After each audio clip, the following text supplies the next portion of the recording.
What's up, everybody? Big Herc 916, and you're tuned in to Fresh Out. Make sure you guys hit that like button, hit that subscribe button, share the channel, and go to freshoutseries.com and pick up some merch and wash your ass. Stop walking around funky. I'm here with Kristin, and we're chopping it up. You guys have been asking for more females, so we got some females on the channel.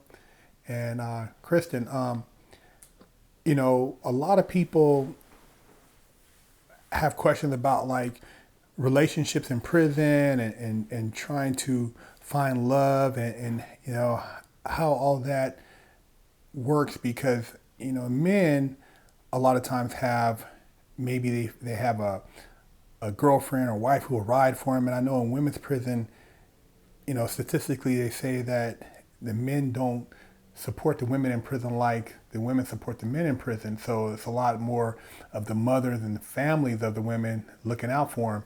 And then, a lot of the guys are trying to find pen pals. And I know in women's prison they have the same. What was your experience dealing with relationships in prison? I had a really good support group.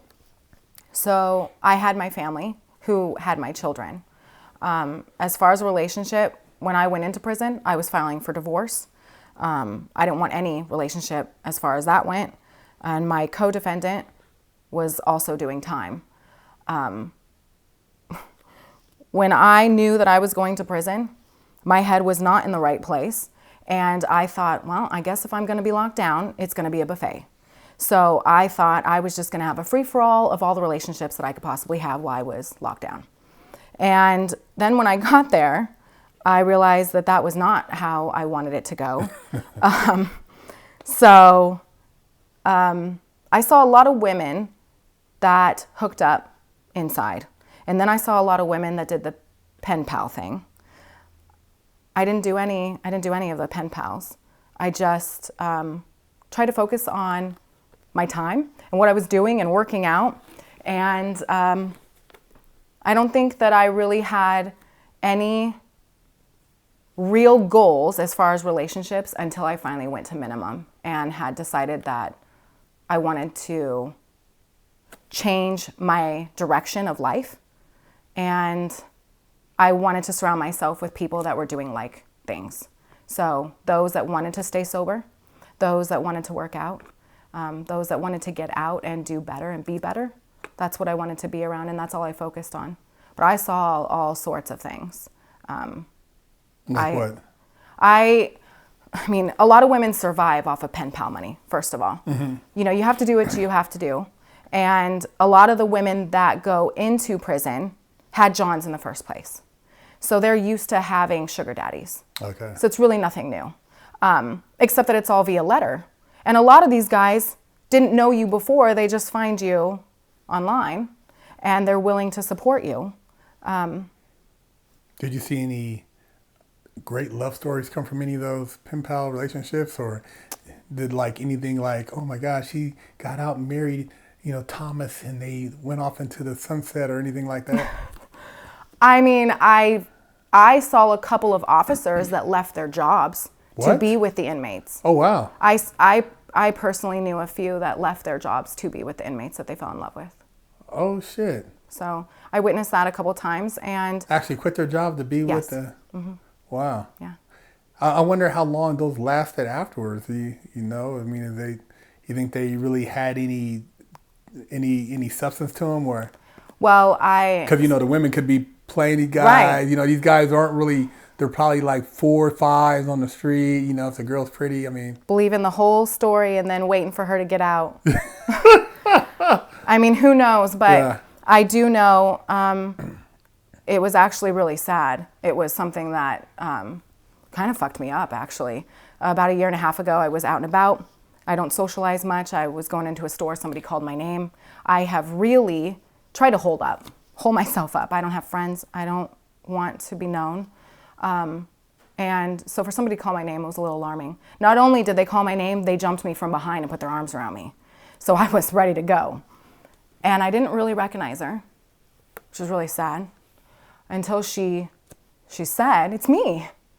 And I realized it was a girl that I let tat me multiple times, some of the best tats I have, in prison.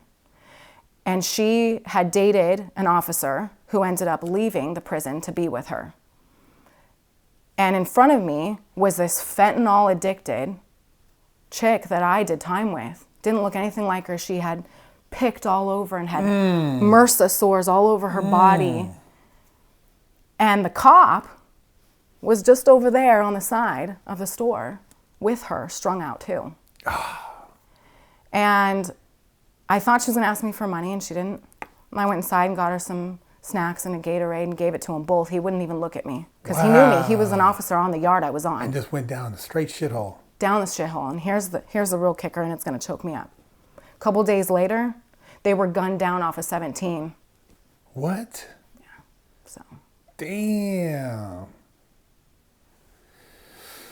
Oh, man. See, that addiction stuff, man, it's just like, it's some scary stuff. And, like you said, for you to have been tattooed by her and you didn't recognize her, I can only imagine how bad she looked. Yeah. She must have looked just terrible. Yeah. Wow.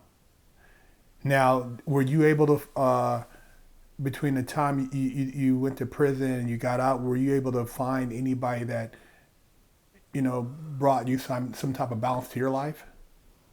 Yes. Actually, out of nowhere, I fell in love with my best friend in prison. And we did some time together. And I just knew she was valuable and somebody that I wanted to keep in my life.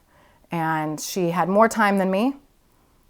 And so I held it down when I got released. And I waited for her to get out. And we are now married. Congrats on that. Thank you. Yeah, I know it's very rare that you have, somebody who connected with somebody in prison, because like I've seen a bunch of guys riding women, and then when they get out and they get on their feet, they're out of there, or these women that meet these guys, and it's just a stepping stone. Yeah. So to see somebody that's still together with somebody they actually met in prison, I think is amazing. What do you think was the difference in this relationship? Was it the communication? Was it the fact you both have been through the fire together? Or what do you think what made it what it is today? I think that us both understanding what it feels like to be locked down is a huge thing. Us both going through hard times is relatable and gives us empathy and understanding towards each other. But when you finally meet someone that accepts you for all of the dirt, for all of that crap that you were before you decided to change, that's the person that you never let go of. And that's what I found in prison. And I didn't expect that at all.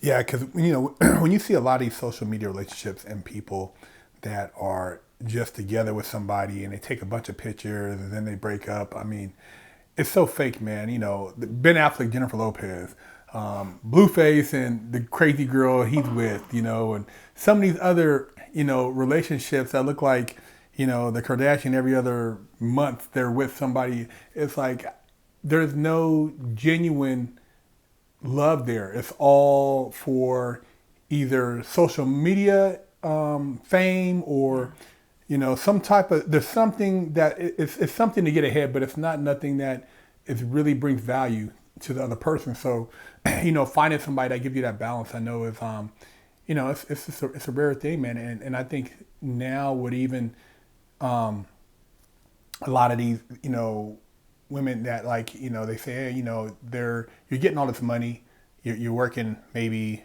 OnlyFans or whatever you're doing, and then at the end of the day, you're looking for value, and then the guys at the same time, they're looking for, just somebody to put on their arm. Everybody's looking for the wrong things. They're not looking for what's inside that person to find somebody that they truly can click with, because nobody wants to wake up and be, 35 years old, and then now you don't have anything.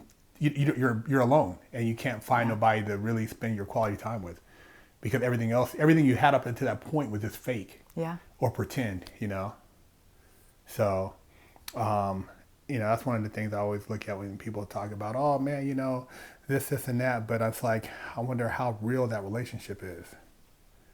I feel like it's a real blessing to meet somebody in the dirt. When you fall in love in the dirt, you can only get up, Yeah.